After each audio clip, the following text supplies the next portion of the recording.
আসসালামু আলাইকুম viewers, welcome back to my channel. আমি চলে আসলাম নতুন একটি রেসিপি নিয়ে। আজ আমি করে দেখাবো 250 গ্রাম কাঁচামরিচ দিয়ে চিকেন রান্না।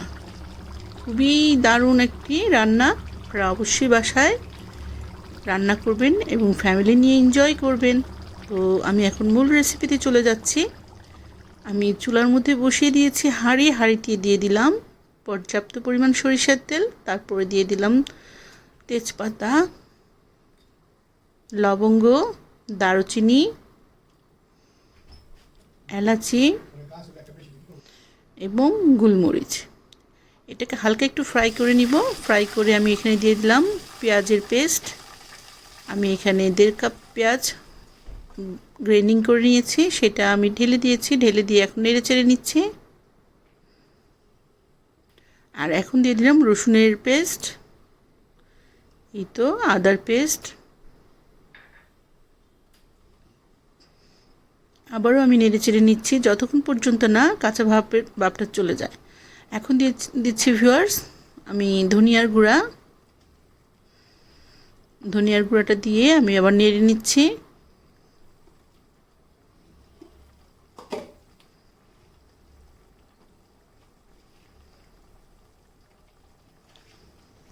ভিউয়ার্স, এটা যতটা ভালোভাবে কষাবেন আপনার তরকারিটা ততটাই মজা হবে।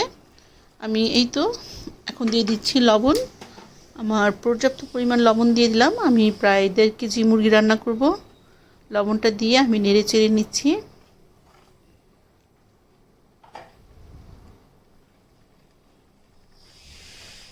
আর ভিউয়ার্স, এর মাঝে আমি জিরার গুঁড়াটাও দিয়েছি, সেটা স্কিপ হয়ে গেছে। আমি নেড়ে ঢেকে দিয়েছিলাম 5 মিনিটের মতো। 5 মিনিট পর ঢাকনাটা উঠিয়ে আমি এখন দিয়ে দিচ্ছি এখানে মুরগির পিসগুলো।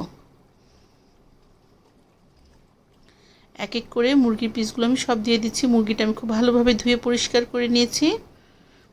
আর এটার মধ্যে আমি আলুও দিব, আপনারা চাইলে আলুটা স্কিপ করতে পারেন।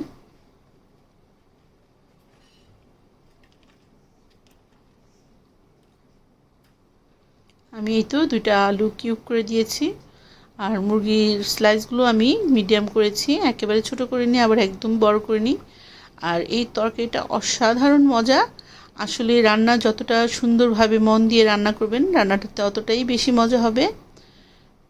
যখন ভাববেন নিজের ঘরের মানুষ খাবে, তখন অটোমেটিকলি রান্নাটা সুন্দর এবং মজা হয়।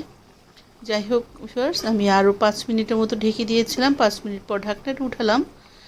দেখতেই পাচ্ছেন মুরগি থেকে অনেকখানি পানি বের হয়েছে। আমি এর মধ্যে বেশি পানি দিব না। মুরগিটা আমার অনেকটাই কষানো হয়ে গেছে।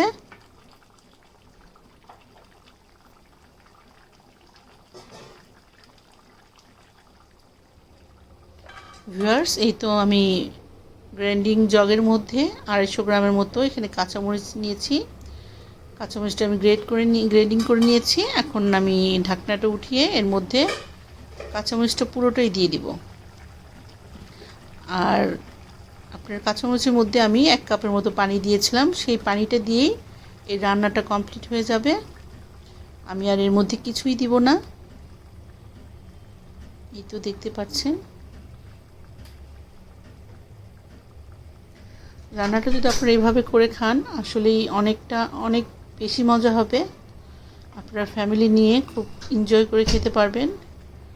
আর এটা পোলাও বলেন, ভাত বলেন, মুড়ি বলেন, পরোটা, রুটি, লুচি সব কিছুর সাথে মানাবে। আপনারা একবার খালি এটা বানিয়ে খাবেন এভাবে, আপনারা বারবার এটা বানিয়ে খাবেন। আর আমাকে কমেন্টের মাধ্যমে অবশ্যই জানাবেন। আমার কাঁচামরিচটা মিডিয়াম ঝাল ছিল, একেবারে অতিমাত্রা ঝাল ছিল না, তাই আমি 250 গ্রাম দিয়েছি। আপনারা যদি বেশি ঝালেরটা নেন তাহলে একটু কম দিবেন, কারণ বাচ্চারা তো খাবে, তাই না?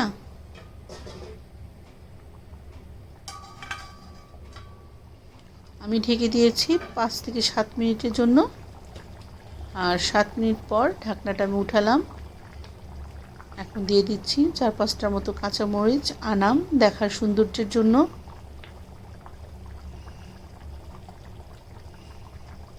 আপনারা চাইলে এর মধ্যে টমেটো দিতে পারেন।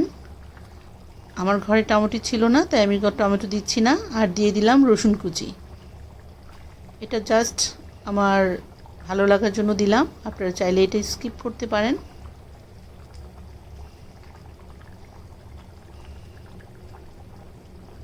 কারণ রসুন হার্টের জন্য অনেক বেশি ভালো, কোলেস্টেরল কমায়, এই জন্য আমি রসুনটা একটু বেশি খাই।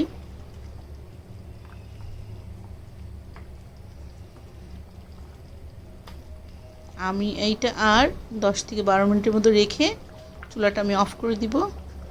ঢেকে দিলাম।